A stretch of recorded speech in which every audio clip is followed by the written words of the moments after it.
Alors, Romuald Ribot, bonjour. Bonjour. Vous êtes secrétaire de l'Alliance Green IT. D'abord, est-ce que vous pouvez nous dire ce qu'est l'Alliance Green IT? Alors l'Alliance Green IT, son petit nom c'est l'AGIT, c'est une association qui a pour vocation de regrouper tous les acteurs qui sont intéressés ou impliqués dans le Green IT, c'est-à-dire ce qu'on peut résumer en français en l'informatique responsable et durable. Ah. Donc ça regroupe à la fois des acteurs, des fabricants, mais aussi des centres de données, des éditeurs de logiciels, des consultants, que ce soit sur les sujets RSE, émissions carbone, etc. Donc voilà, c'est une quarantaine d'acteurs dans le sujet. Alors, on peut le comprendre, mais justement nous expliquer pourquoi l'Alliance Green IT a rejoint le MEN.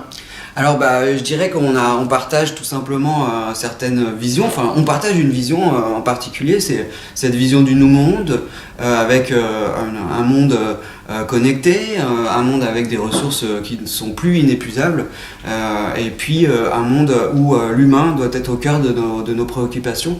Et je crois que c'est le fait de partager cette vision qui nous a fait nous rencontrer, et qui fait que aujourd'hui l'AGIT est vraiment impliqué au sein du mouvement. Alors vraiment impliqué, justement s'il y a des choix à faire dans le secteur du numérique dont on parle beaucoup, notre nouveau président en parle beaucoup, quels sont les choix à faire justement pour allier ces enjeux environnementaux et numériques? Je pense que la vraie innovation, c'est prendre conscience que nos usages numériques doivent être responsables, et responsables, ça veut dire les voir dans une vision durable. Quels sont les impacts quand j'utilise tel ou tel service? Et quand je parle de service, je parle d'usage tout simplement. L'usage peut être trouver une adresse sur internet, commander un billet de train en ligne, etc. Et la question est de se poser, mais qu'est-ce que je vais mobiliser comme ressource pour avoir l'usage de ce service? Et en me projetant sur l'ensemble de cet usage, je vais être capable de faire mes choix personnels dans ma vie de tous les jours et décider de ne faire ou ne pas faire telle action. Donc je pense que vraiment le point important, l'innovation, c'est cette prise de conscience que l'informatique, c'est pas que le virtuel, c'est pas que le nuage, ça s'appuie sur des infrastructures physiques qui sont très gourmandes en ressources. Sans parler de composants aussi qui peuvent être considérés comme des polluants quand on arrive en fin de vie. Alors ça, il y a notre comportement, les changements d'habitude, et puis aussi les acteurs eux-mêmes, avec notamment les enjeux d'éco-conception. Ouais. Alors c'est vrai que depuis ces dernières années, quand même, je dirais l'ensemble des acteurs ont fait leur propre réflexion sur les sujets. Ce qu'on pourrait dire, il faut que ça continue. On a eu une première étape où on voyait la problématique un petit peu, je dirais le petit côté de la lorgnette, c'est-à-dire qu'il fallait moins consommer de papier, faire attention à sa consommation d'encre.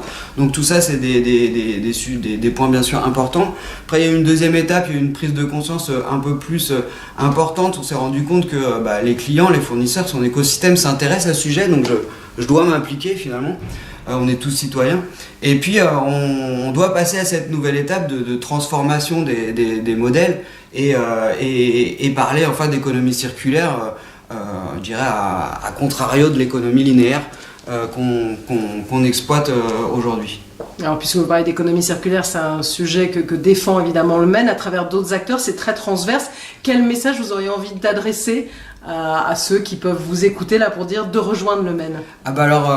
Message très simple, je dirais, si vous avez cette vision de ce nouveau monde, qu'on a la chance au XXIe siècle de voir des transitions majeures dans nos vies, si vous avez envie de vivre ça et surtout être acteur de ce changement, de participer à cet effort collectif, je vous invite vraiment à rejoindre le MEN, tout simplement parce que vous allez y retrouver des gens qui partagent cette vision et puis surtout qui sont des entrepreneurs pragmatiques sur le terrain et qui sont au-delà des grands sujets mais cherchent des solutions concrètes à déployer au sein de leurs organisations. Merci beaucoup, Romuald Ribot.